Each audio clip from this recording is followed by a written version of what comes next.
Hello అందరికీ, ఎలా ఉన్నారు? ఇవాల్టి వీడియో వచ్చేసి చికెన్ కర్రీ అయితే చేశాను. చాలా అంటే చాలా టేస్టీగా వచ్చింది. మీరు కూడా ట్రై చేయండి. ముందుగా నా వీడియో ఎవరైనా కొత్త వాళ్ళు చూస్తున్నట్లయితే ప్లీజ్ ఒక లైక్ ఇవ్వండి. అలానే సబ్స్క్రైబ్ చేసుకోండి గైస్ నా ఛానల్ను. మంచి మంచి వీడియోస్తో మీ ముందుకైతే వస్తుంటాను. సో ఇంక ఇవాళ చికెన్ కర్రీ చేశానని చెప్పాను కదా, అదైతే చాలా అంటే చాలా బాగా వచ్చింది. టేస్ట్ కూడా సూపర్ ఉంది.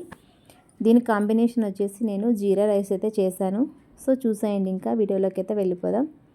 ఇంతకీ మీకు చికెన్ కర్రీ ఇష్టమా, ఫ్రై ఇష్టమా కామెంట్ చేయండి. పిల్లలు అయితే చికెన్ కర్రీ జీరా రైస్ మంచిగానే తిన్నారు.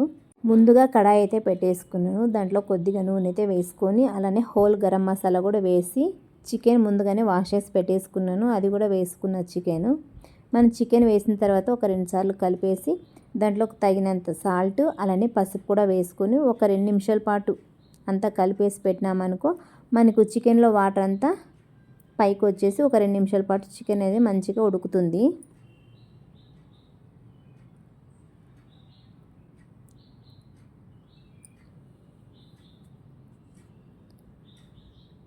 నేను చికెన్ అనేది చిన్న ముక్కలుగా కొట్టించుకోరాలేదండి, బయట ఎలా కొట్టించారో అలానే వేసుకుంటున్నాను. అలానే నేను ఒక 2 పెద్ద సైజు ఆనియన్స్, ఒక 2 పచ్చిమిర్చి, పచ్చి కరివేపాకు కూడా వేసుకుంటున్నాను. వేసుకొని ఇది కూడా మంచిగా ఫ్రై అయితే చేస్తున్నాను. దీంట్లోకి ఇంట్లో ప్రిపేర్ చేసిన అల్లం వెల్లుల్లి పేస్టే వేస్తున్నాను అనమాట. వేసి అంతా ఒకసారి కలిపేసి ఒక 10 నిమిషాల పాటు లిడ్ పెట్టేస్తే ఈ ఆనియన్స్ మంచిగా ఉడుకుతాయి. అలానే చికెన్ కూడా మంచిగా ఉడుకుతుందనమాట. అల్లం వెల్లుల్లి పేస్ట్ కూడా పచ్చివాసన లేకుండా ఉంటుంది.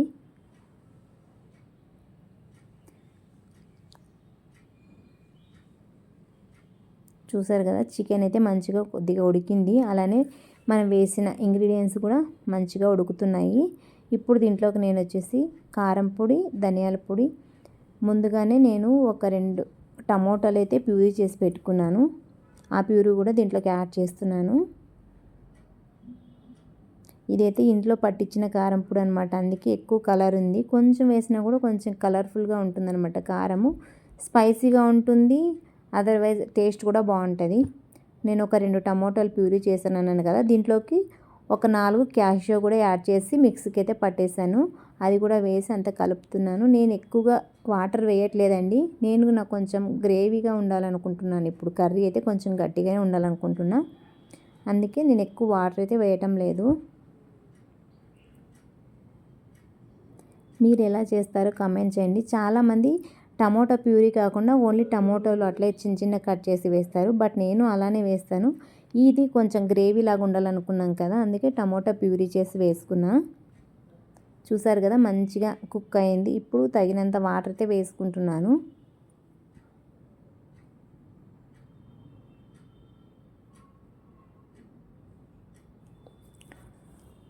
నేను టమోటా ప్యూరీ పెట్టాను కదా, అందులో మిక్సీ జార్లో కొద్దిగా వాటర్ అయితే వేసుకుంటున్నాను అనమాట. అలానే ఇప్పుడు చివరిలో కొంచెం ఇంట్లో ప్రిపేర్ చేసిన గరం మసాలా, కొత్తిమీర యాడ్ చేసి ఒక 5 నిమిషాలు మగ్గిస్తే చికెన్ కర్రీ అనేది రెడీ అయిపోతుంది. నేనైతే ఇంట్లో ఇలానే సింపుల్గా చేసుకుంటాను అనమాట. దీంట్లోకి నేను చికెన్ మసాలా లేక మటన్ మసాలా అట్లాంటివి ఏం వేయనండి.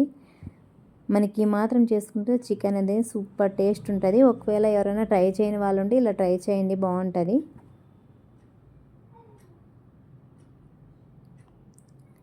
ఇది నేను ఆఫ్టర్నూన్ చేస్తున్నాను అనమాట. పిల్లలు కూడా స్కూల్కి వెళ్ళారు కదా, వాళ్ళు వచ్చేలోపు ఏదో ఒకటి వాళ్ళకు ఉండాలి. తినేసి ట్యూషన్కి వెళ్తారు. అలా అనేసి ఇంక ఇప్పుడు ప్రిపేర్ చేస్తున్నాను. ఫైనల్లీ చికెన్ కర్రీ అయితే రెడీ అయిపోయింది. ఇటు సైడ్ అయితే జీరా రైస్ కూడా అయిపోయిందనమాట. ఇది వచ్చేసి బాస్మతి రైస్తో చేశాను. చాలా అంటే చాలా బాగా వచ్చింది. చూసారు కదా, ప్లెయిన్ రైస్గా ఉంది, అంటే బాగుందనమాట. పిల్లలు ఇష్టంగా తింటారు. సో ఇటు సైడు రైస్ అయితే అయిపోయింది, చికెన్ కూడా కర్రీ అయితే రెడీ అయిపోయింది. ఇప్పుడు నేను టేస్ట్ చేసి చెప్తాను ఎలా ఉందనేది. ఇది చికెన్ తినేసిన తర్వాత రోజైతే నేను వాయిస్ ఓవర్ ఇస్తున్నాను అనమాట, అందుకే మీకు అలా చెప్తున్నాను.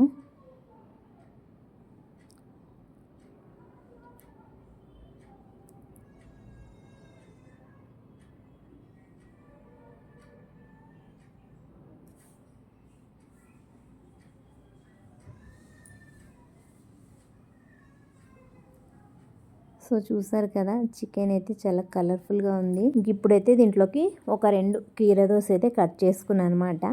మన వెయిట్ లాస్కి చాలా అంటే చాలా యూజ్ అవుతుందండి. కుకుంబర్ వచ్చేసి డైలీ హాఫ్ తిన్నా మళ్ళీ మంచిదే మనకు. వాటర్ కంటెంట్ ఎక్కువగా ఉంటుంది కదా, వెయిట్ లాస్కి మంచిగా వర్క్ అవుతుంది అనమాట. సో ఫైనల్లీ చికెన్ కర్రీ అయితే రెడీ అయిపోయింది. ఇప్పుడు ఒక బౌల్లోకి అయితే తీస్తున్నాను. ఈ వీడియో చూసే వాళ్ళకి మీకు ఎలా అనిపించిందో కామెంట్ చేయండి. అలానే ఒకసారి ట్రై చేయండి. ట్రై చేసి ఎలా ఉందనేది కూడా నాకైతే మీ ఫీడ్బ్యాక్ ఇవ్వండి. చికెన్ కర్రీ అంటే ఒక్కొక్కరు ఒక్కొక్కలాగా చేస్తారండి. ఇప్పుడు ఏముంది, ప్రతి ఒక్కళ్ళకి వంట చేయడం వచ్చు. ఏదో ఒక రకంగా ఉన్న దాంట్లోనే మనం చేసుకొని తినవచ్చు. అది కావాలా ఇది కావాలా, లేకపోతే అది వేయాలా ఇది వేయాలని లేకుండా మనకి నచ్చినట్టు మనం చేసుకొని తినొచ్చు. నా స్టైల్లో నేనైతే ఇలా చేస్తాను కర్రీ. మళ్ళీ కొంచెం లూజ్గా చేయాలంటే టమోటాలు అన్ని నార్మల్గా కట్ చేసి మిక్సీ వేయకుండా అట్లా కూడా చేస్తుంటాను. సో నెక్స్ట్ టైం అది కూడా చూపిస్తాను. ఇవాళ వీడియో అయితే ఇదనమాట. ఇంతవరకు చూసారు కదా, లైక్ అయితే ఇవ్వండి. అలానే నా ఛానల్ను సబ్స్క్రైబ్ చేసుకోండి. Bye bye.